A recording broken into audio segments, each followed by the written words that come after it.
Ready? Okay. Hello, everyone. Welcome to the Brown Bag Lecture. My name is Chandra, and I work for the Penticton Museum. And the Brown Bag Lecture, we've had the Brown Bag Lecture going for over 30 years. And so it's pretty amazing. It started off with Randy Manuel, and I'm impressed because he would do the presentations himself. He would do all the presentations himself. I know. That's a very, very full brain of historic things. Oh, Dennis's feedback. The exhibits never changed. Randy is lovely. And so for today's Brown Bag Lecture, we have Jayme Friedt, and she is going to talk to us about the Osoyoos Desert Centre. And oh yeah, before I forget, please, if you have a cell phone, if you don't mind turning it to silent, that would be lovely. And so you may recognize Jayme because she has been associated with the Meadowlark Festival, and then for a change of scenery, she's now working with the Osoyoos Desert Centre. So without further ado, I'll pass you over to Jayme. Thank you very much. Thanks, Chandra. Is this loud? I'm kind of a loud talker, and it seems like it's really loud, so just tell me to be quiet if I'm talking too loud. But yeah, thank you for inviting me here today. I'm really happy to come and talk about the Osoyoos Desert Centre, and I recognize some faces in the audience, so that's always nice to see some friendly faces and some new ones as well. So thank you again for coming. Has anyone been to the Osoyoos Desert Centre? Yay! That's great. So when was the last time you were there? Diane, when was the last time you were at the Desert Centre? 3 years ago. Okay, well, that's not too long ago. We've got a new boardwalk, which I'm not sure if you've seen, so that's kind of nice that there it is there. Anybody else been, like, say, over 10 years ago? Wow. Well, it's amazing how much it has changed. And as you can see, we are celebrating our 25th year this year, and a little bit later on in the slide presentation, I've got some before and after pictures, which is really fascinating to see just how much the habitat has changed and grown. So we are located just north of Osoyoos. And to give you a little bit of background information, in the early 1990s, a group of concerned residents saw that much of the natural habitat, this really scruffy-looking antelope-brush habitat was disappearing. And so, excuse me, they were eager to protect it and to advocate for it. And so they formed the Osoyoos Desert Society. And in 1999, they secured a crown lease of the site where the Osoyoos Desert Centre is located today. And so we steward 67 acres of antelope brush habitat. At the heart of our mission is the desire to provide engaging, immersive experiences in nature, offering insight into our natural world and inspiring active concern for healthy ecosystems. So we focus on 4 pillars, I suppose, if you will. We focus on conservation, on research, on restoration, and education. And so in today's presentation, I'm going to talk to you a little bit about how we do all that. So education is really key to the mission of the Osoyoos Desert Centre and an integral part of our habitat conservation and restoration efforts. As natural spaces become increasingly scarce, there are fewer and fewer places for people to experience and learn about our natural world. And so opportunities to connect with and better understand the environment are essential to wanting to conserve it. They say, you know, what we love, we want to protect, and I think that's so true.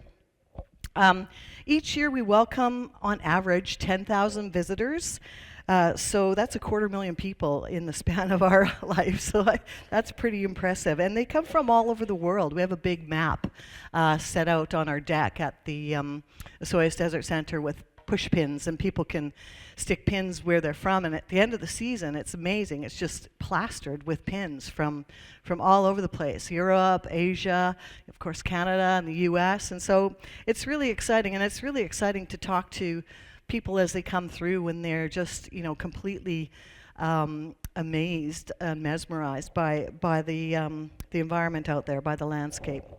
So we have an elevated boardwalk. It's just like a foot off the ground, that people can kind of walk along, and it's wheelchair accessible, so it gives an opportunity for people of all ages and abilities to come and just sort of have an immersive experience in nature while treading lightly on the fragile habitat. So why is it so dry in the Okanagan? Well, it's all about the mountains. So the Cascade and coastal mountain ranges rise in between the Pacific Ocean and the Okanagan Valley. And when moist air from the ocean rises over the mountains, the air cools, and water vapor in the air condenses and releases moisture in the form of rain or snow. And then by the time the air travels down to the other side of the mountains and into the Okanagan Valley, it is dry and warm. So that kind of erases an important fact that, and don't tell anybody, but we're not really a desert. In fact, the definition of a desert is not necessarily universally agreed upon by scientists. But among climate-based definitions, one that is agreed on is that deserts must have an average precipitation less than 250 millimeters per year. So the Osoyoos region receives about 317 millimeters of precipitation each year, so it doesn't qualify. And it doesn't even qualify for a semi-desert because under that definition, you have to receive less than 178 or because we receive more than 178 millimeters. But it does qualify for a semi-arid descriptor, falling within the range of 250 to 500 millimeters.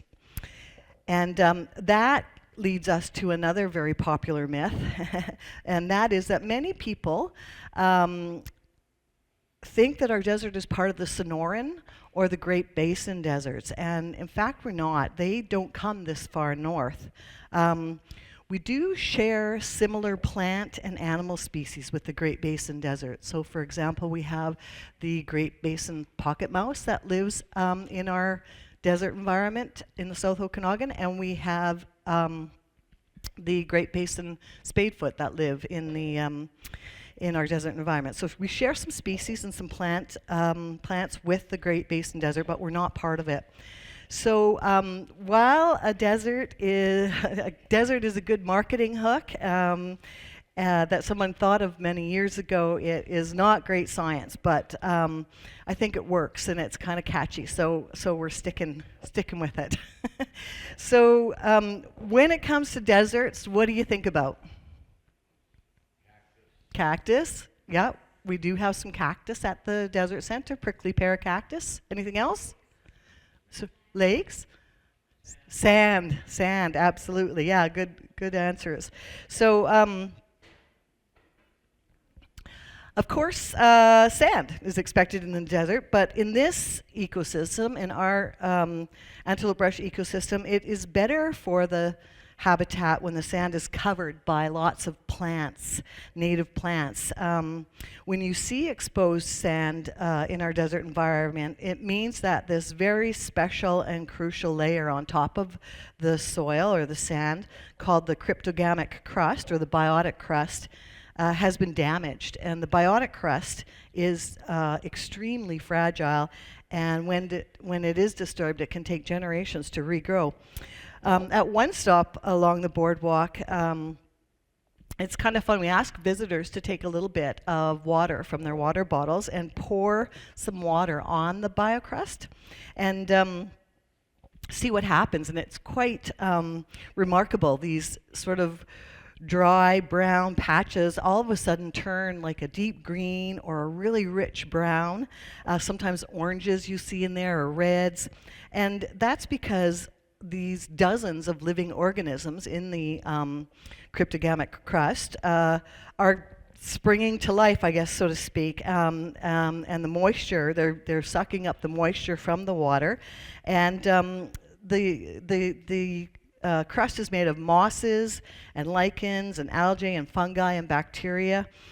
So they suck up the moisture and they just kind of come to life. And together they create this crust layer that helps maintain the moisture in the ground, transfers nutrients to the soil, and allows seeds to hold in place on the ground so that they can germinate. So it is very, very important for our desert environment.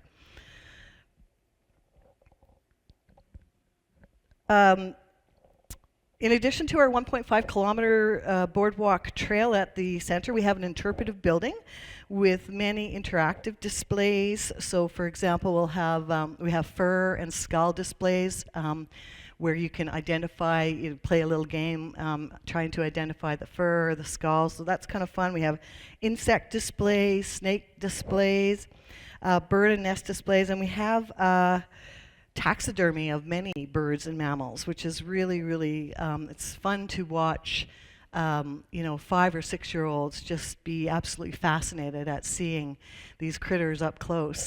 So that's pretty cool.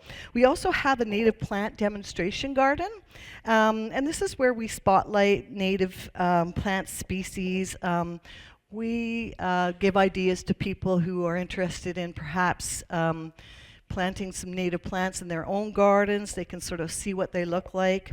And some of the plants that we have growing there are mock orange, sagebrush buttercup, prickly pear cactus, Mariposa lilies, Oregon grape, goldenrod, Saskatoon berry bushes. So it's really interesting to see pictures of the native plant garden from years ago to what it is today. It's pretty incredible.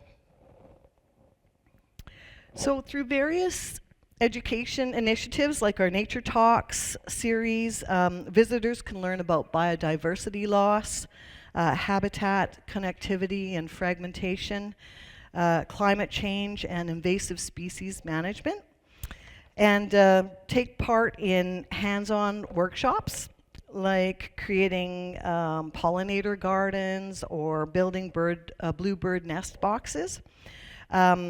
We also deliver place-based educational field trips to hundreds of students every year. We get about between 600 and 700 students that come through the Osoyoos Desert Centre and do these field trips each year. And we try and tie the field trips in with the learning outcomes of the BC educational curriculum. So we'll talk about the food chain or food pyramid, or we'll talk about adaptation, that sort of thing, biodiversity. So we work with the teachers to, find out what they're learning about in their studies, and then try and incorporate it. So as I mentioned, this year we are celebrating our 25th anniversary, and I put together these fun sort of before and after photos. So I got a little pointer here. I'm going to try and use it. There. So this is just the front entrance of the Osoyoos Desert Centre there. So you can see, and I tried to find the same angle, I guess the same location with the before and afters, but this was the old buildings back here, and you can see the new buildings are here, but you can see just how much of the shrub, the antelope-brush and sage. We have about 3 different kinds of sage has grown up. This picture here is looking south, so you can see this hill here, and I tried to find again the same picture. So you can just see like all this grass, the grass is in here, and now it's just filled with antelope-brush and sage, as I mentioned. This picture here, this third one, is looking east towards the lake.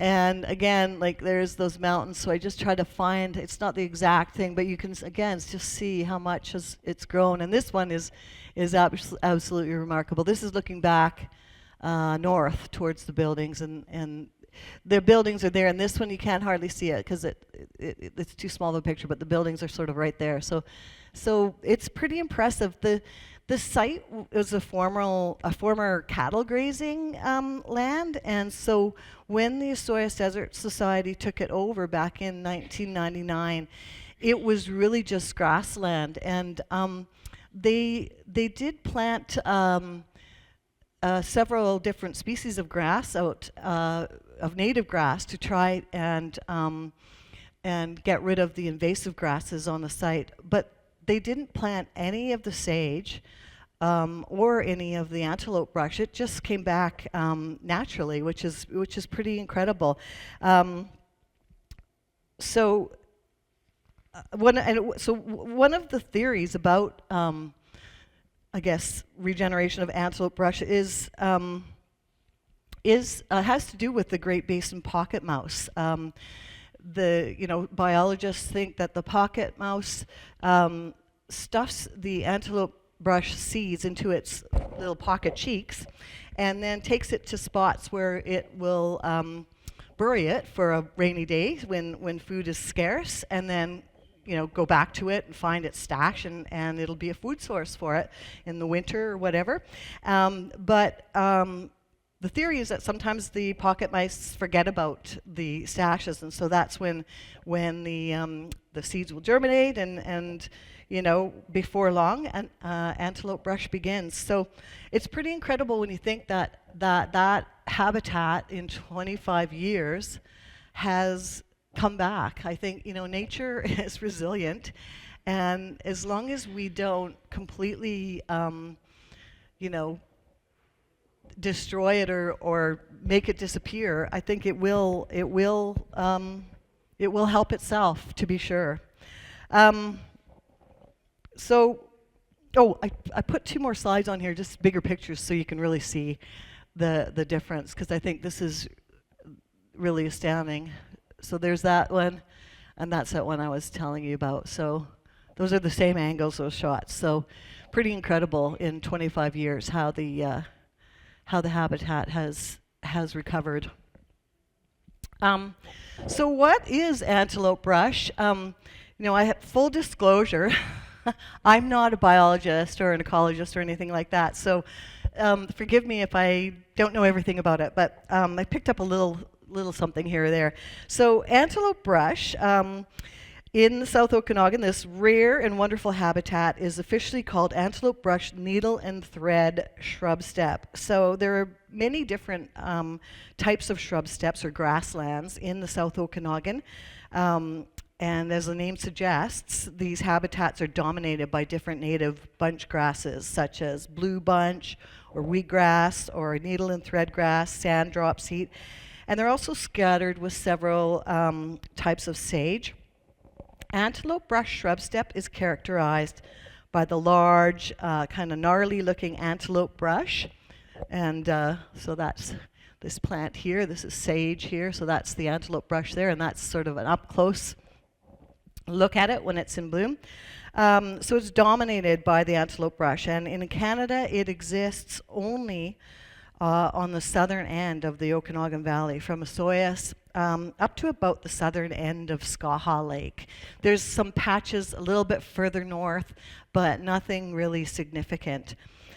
Persia tridentata is the Latin name, and it's given that name because if you look at the leaves of the antelope brush, they're kind of the tri-tip. There's tri-tip leaves, and so these small leaves on the antelope brush help it to thrive in our desert environment.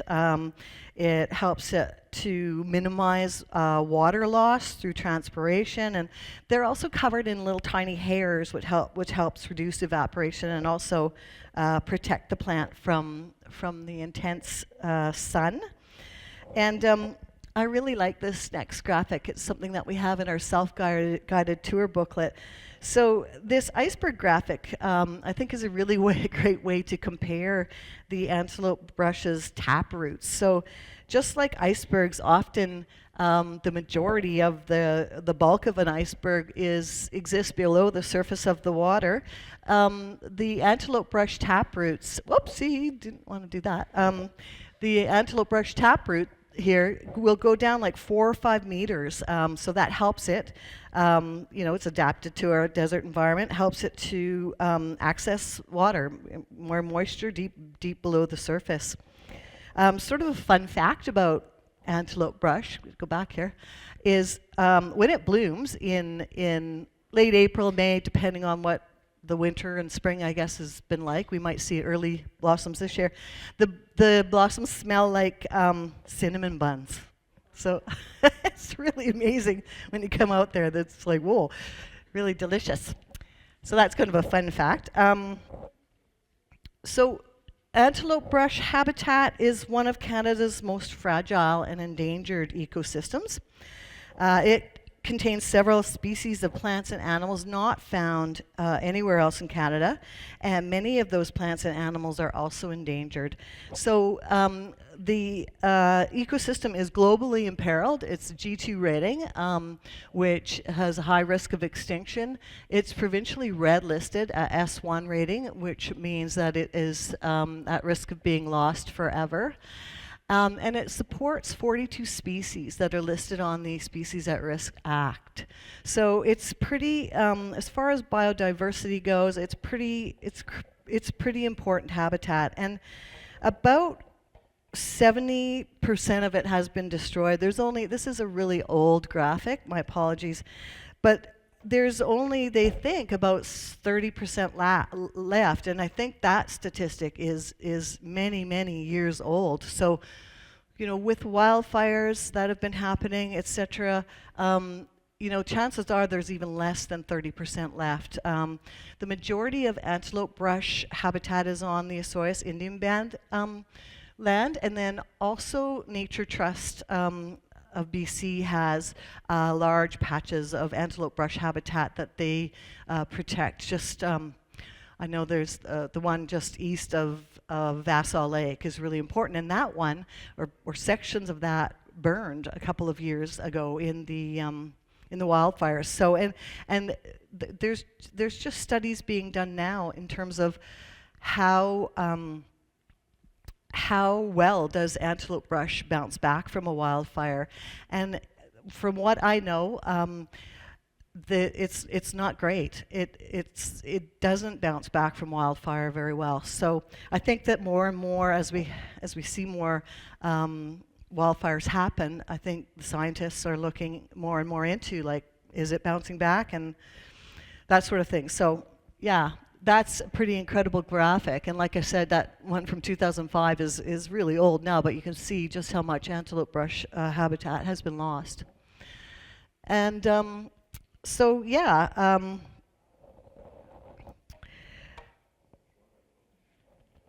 let me just find my place here. So in conservation terms, we like to talk about the 3 R's. So what makes the antelope brush so special, antelope brush habitat so special? And when you talk about the 3 R's, it's richness. It's home to a rich diversity of species. It's rarity. It has species found nowhere else in Canada. And it's risk. It's got a high concentration of Canada's species at risk. So some of the at-risk red-listed animals that you find at the Desert Centre and in antelope brush ecosystems are American badger, tiger salamander, burrowing owl, pallid bat, bear's hair streak, butterflies, night snake, Great Basin spadefoot, western rattlesnake, lark sparrow, and Great Basin gopher snake, and those are just a few. Actually, there's some blue listed ones in there as well, but yeah, those are at-risk species, just to name a few. So I thought I would highlight some of the species that we find at the Desert Centre. This badger here was taken. We had him or her come and live with us in 2021, I think it was, for the season. It was really exciting, and a lot of people that were out and about spotted him. And so yeah, badgers are pretty solitary animals. They need a wide range. They like to travel around. They have to travel around in order to find food and mates. And they don't stick around for very long. They are really, really badly affected by urban development. Their habitat is and agriculture, which has led to habitat loss and fragmentation. And in the early 1900s, they were really persecuted because of the perception that they were pests. They were agricultural pests. And so many landowners feared that the large burrows that they dig would pose a threat to their livestock, and so they would kill them. Today, traffic mortality is the leading cause of death for badgers in British Columbia.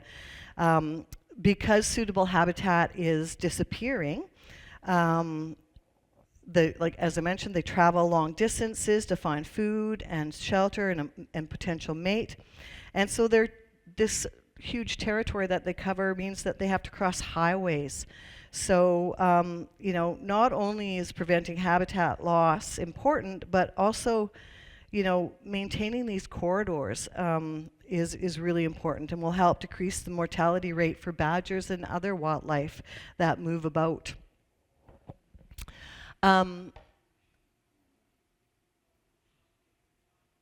interesting fact, a little correlation is, as I'm sure you well know, burrowing owls are extirpated in the Okanagan. And when you think about the interconnectedness of nature, because the badgers are threatened, they're not making their burrows. And burrowing owls actually don't make their own burrows. They actually, when a badger moves on, will move into the badger's abandoned burrow and nest there and live there. And so with the decline in badger populations, that has led to the decline in burrowing owl populations because they haven't been able to have burrows or whatever. And I know that the Burrowing Owl Society of BC does incredible work with their breeding facility and also doing man-made burrows out in different grassland areas around the South Okanagan and around Kamloops. So yeah, just kind of that interconnectedness for sure. The Great Basin spadefoot is another of the animals that we have at the Desert Centre. We have 2 Great Basin breeding ponds at the Desert Centre. I think I've got a slide to talk a little bit more about that. But yeah, these, they're not a frog or a toad. Often they were called spadefoot toads, but they're not. They have their characteristics of both. The great thing about them, the fun thing, is that they have these little shovels on their back feet that help them dig because they spend a lot of time under the ground and in mud.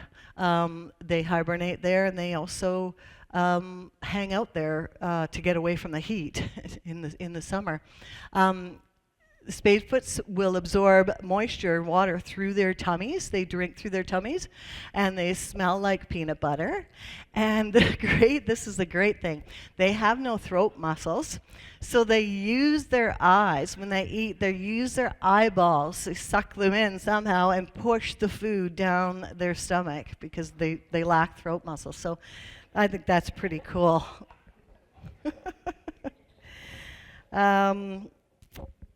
We have 7 species of snakes in the South Okanagan, and one of the rarest is the night snake. And in fact, it was only discovered in the 1980s, and it is only found in the South Okanagan and Lower Similkameen.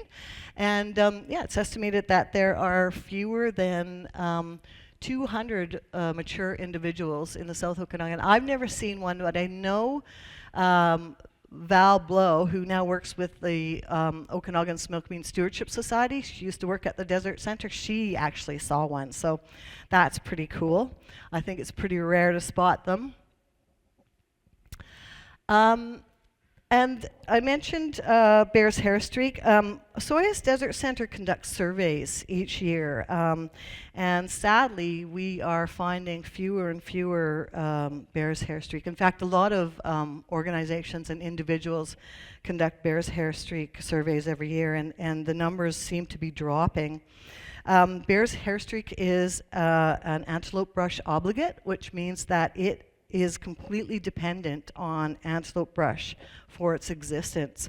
Antelope brush is the only place where Bear's Hair Streak will lay their eggs and the only food source for their larvae. So it's really, antelope brush is really important to the Bear's Hair Streak, and Bear's Hair Streak are really important pollinators. So they're important to us as well. One of the other great critters that you'll find at the Osoyoos Desert Centre are ground mantis, and this is the only native Canadian mantis,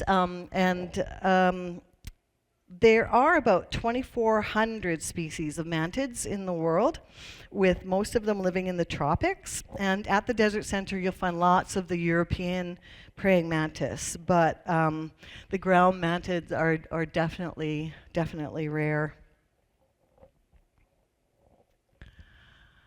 I mentioned that we do research at the Osoyoos Desert Centre and restoration work. Part of the research that we do is bluebird nest box monitoring. So we have 14 bluebird nest boxes at the Desert Centre, and throughout the spring and summer we'll monitor them. The recovery of bluebird populations is really one of the great citizen science success stories there is.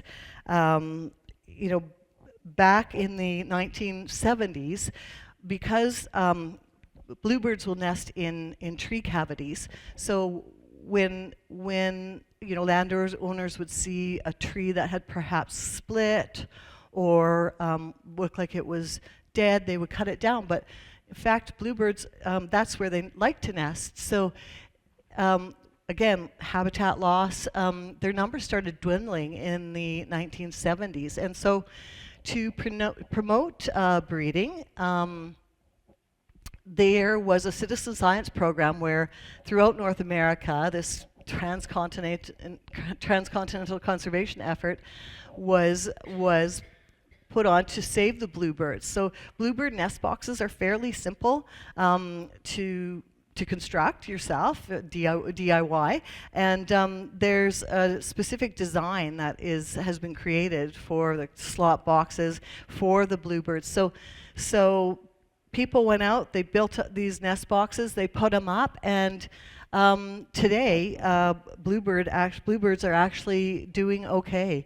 So every year we will go around our nest boxes and record you know, the number of eggs, the number of chicks that fledge, and then we will send those that data to the BC Bluebird Society, who collects the data from all sorts of locations around BC and then sends it on to a national database so we can kind of keep track of it.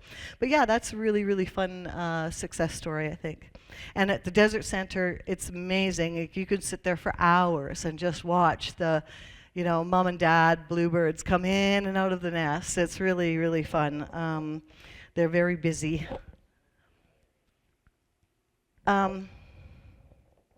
Restoration activities include invasive species remediation. And so we do, of course, like anyone who's ever had a garden, endless weeding at the Osoyoos Desert Centre with the help of some very dedicated volunteers. And to help control the extremely invasive Dalmatian toadflax, many years ago, a weevil was introduced at the Desert Centre. It's this kind of beetle-like thing right there. Yeah, the beetles, the weevils, you know, they're stem boring. They are voracious predators of Dalmatian toadflax. They feed on new leaves and on the buds of the plant, and they chew large holes in the plant's tissues, which of course negatively affect its spread and its growth and its health. So, and it's funny to watch because it seems to happen, and I'm sure there's an explanation perhaps that a scientist might know, but it's really it's interesting to watch the cycles because it seems like some years the toadflax are winning and some years the weevils are winning. Like, it really does seem to go in cycles. So it's really interesting to watch for sure. So as I mentioned, we have 2 spadefoot breeding ponds at the Osoyoos Desert Centre. So and those are, that's like a little egg sac there. So they attach their egg sac to the twigs or whatever under the water. In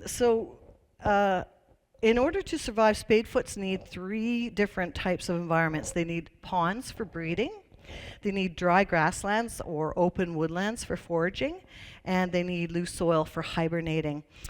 So at the Desert Centre, our largest pond is an ephemeral pond. So we fill it with water during the breeding season, and then as the season goes on, we let it dry out as it would naturally.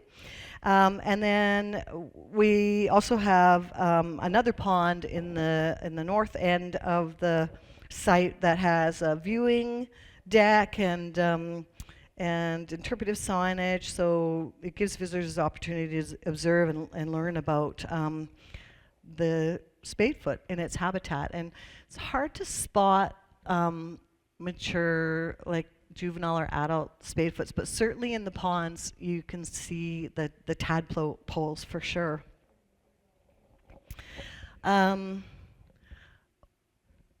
We have wildlife cameras at the Desert Centre, and so information is collected about which animals frequent the site and when and where they're most active. And this information is incorporated into our tours and educational programming.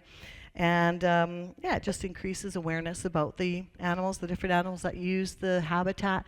This is our taken at our South Pond, which is full of these, whoopsies, not that one. These reeds, and yeah, this is a little fellow that visited us, and we had last year we had another special visitor tour, our boardwalk, which was this bear. During the fire last year, the Eagle Bluff wildfire was right above the Desert Centre, like way too close for comfort.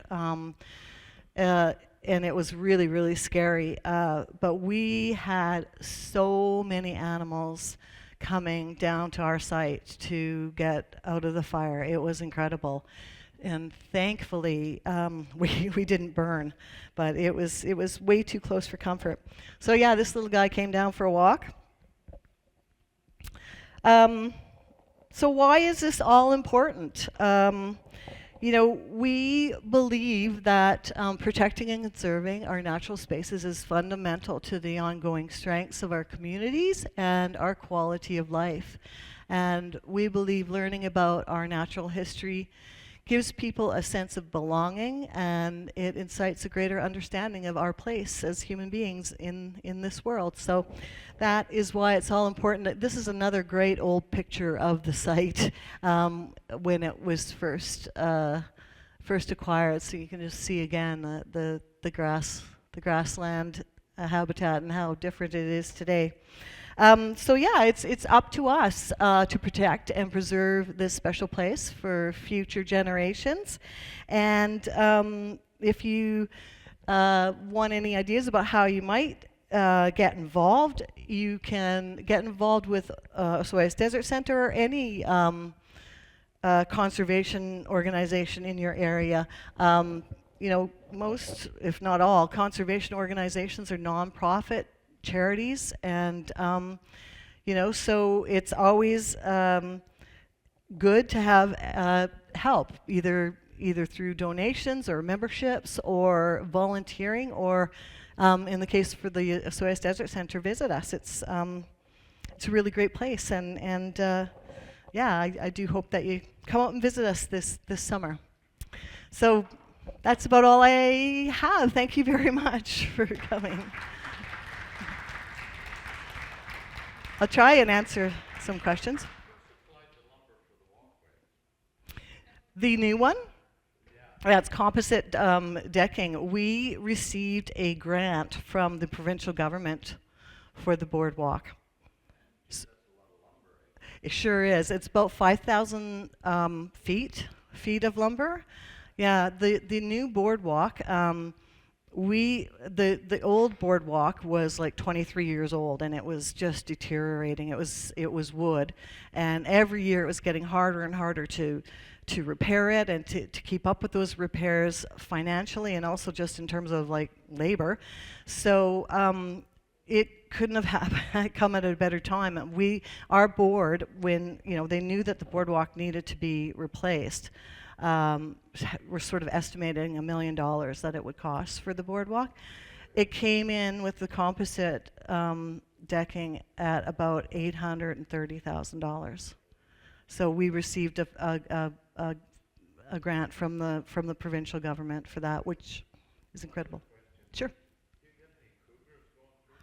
We do. Yeah, bobcats. I think we've seen some cougars on our wildlife cameras. Very rare. We get bobcats. Yeah. Yes. Yeah. Yeah. We had one coyote last year that gnawed on the antenna of our camera. It was like teething or something. I don't know, but it was having a great time. Privacy issues, I guess. It's about 3 or 4 kilometers north of Osoyoos. So if you're traveling south, you'll get to the Osoyoos Desert Centre first. Like if you're in Osoyoos at the racetrack, then you've missed it. So yeah, it's just it's near the landfill in Osoyoos. But yeah, there's signage on the road. Yeah, it's about 3 kilometers north of Osoyoos. Yeah, yeah, yeah, yeah. That's a great question. One of our ponds, no, actually both of them were built several years ago. I must apologize because the one in the south might be natural, but definitely the larger one in the north, it was built by I think Sarah Ashpole, who is a local biologist here for many years, helped build it. She came out to visit the site and was telling us about, just the incredible work that it took to because it's lined. So to drag this heavy liner out and build this pond, and so yeah, it's but I mean, they love it.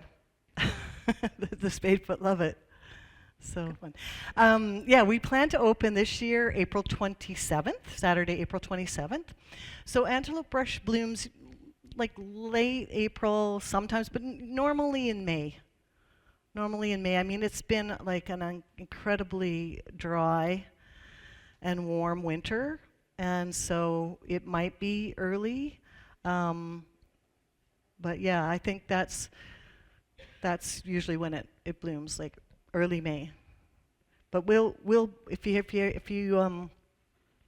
you are on Facebook, we usually post stuff on our Facebook pages about when things are blooming, because it's really exciting to come out and see, like, I don't know, has anyone seen a Mariposa lily? It is the most incredible, it's like my favorite. It is so beautiful. And when they start to bloom at the Desert Center, it's like, wow, it's really great, really great. So we usually post like on our Facebook page when stuff like that is happening in case people want to come out and have a look. No, and I knew somebody was going to ask me when it blooms. I think it blooms like July. It's in the summer. The stems come up early, and then it's just one little flower. Yeah, one stem, yeah. And it's just like alone, and then you might find another one like several feet away, right? They don't really grow in clusters, do they? But yeah, they're just so beautiful. Perhaps there is antelope-brush habitat. We're on 146th Avenue, and our site is, let's get my directions, on the west side of 146. So on the east side of 146, between us and the highway, there is another very big patch of antelope-brush. So they've talked about that over the years. One of the things that we would like to do, and that's a really great question, thank you for asking.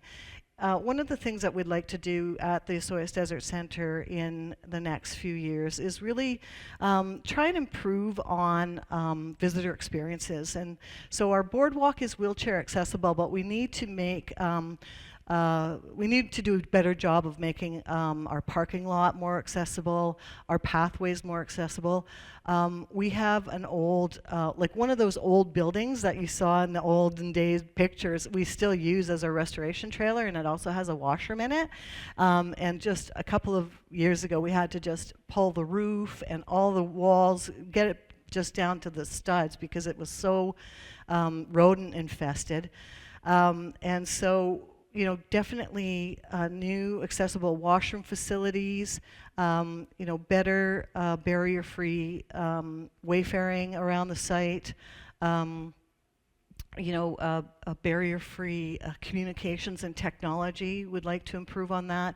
And my dream is to have a purpose-built outdoor classroom there one day, and really tie in with, we get students coming from as far as Summerland, you know, Rock Creek, they come to the Desert Centre. So really to make that, we were lucky we got pergolas this last season, which was that outdoor courtyard area at the Desert Centre in, you know, 40 degrees in August is it's impossible. So to have those pergolas now where we can hold our nature talks and everything, so that was really wonderful. So those are the types of things that we're working on. And again, it's all just always comes down to money. Thank you. Thank you very much. Thanks, Andrew.